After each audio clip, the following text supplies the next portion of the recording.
शिवसेनेकडनं वारंवार पीक विम्याच्या संदर्भामध्ये शिवसेनेचे तालुका प्रमुख सन्माननीय संजीव रंगे आणि उपजिल्हा प्रमुख गजानन डोमाळे यांच्या नेतृत्वामध्ये पीक विमा शेतकऱ्यांना मिळाला पाहिजे।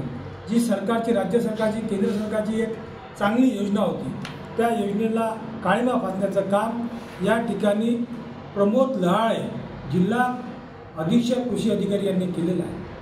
आम्ही वारंवार धरणे आंदोलन दिलं, मोर्चे काढले, परंतु आजपर्यंत शेतकऱ्याच्या पीक विमा त्याला मिळाला नाही। जो काही पीक विमा मिळाला तो काही लोकांना 1000, 2000, 5000, 10000 अशा स्वरूपात मिळाला, परंतु ज्याचे शेत खड्डीत वाहून गेलेलं आहे त्या शेतकऱ्याला 3 रुपये, 5 रुपये अशा पद्धतीने त्यांना पीक विमा त्या ठिकाणी मिळाला।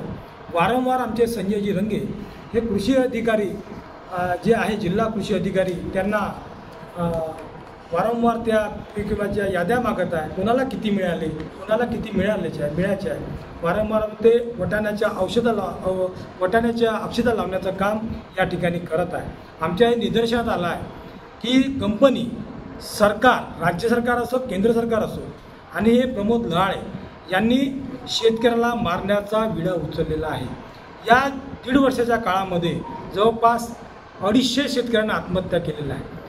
या ठिकाणी 250 शेतकऱ्याच्या आत्महत्याला प्रमोद लहाळे हे जबाबदार आहे असं आम्ही आज ठामपणे सांगू इच्छितो।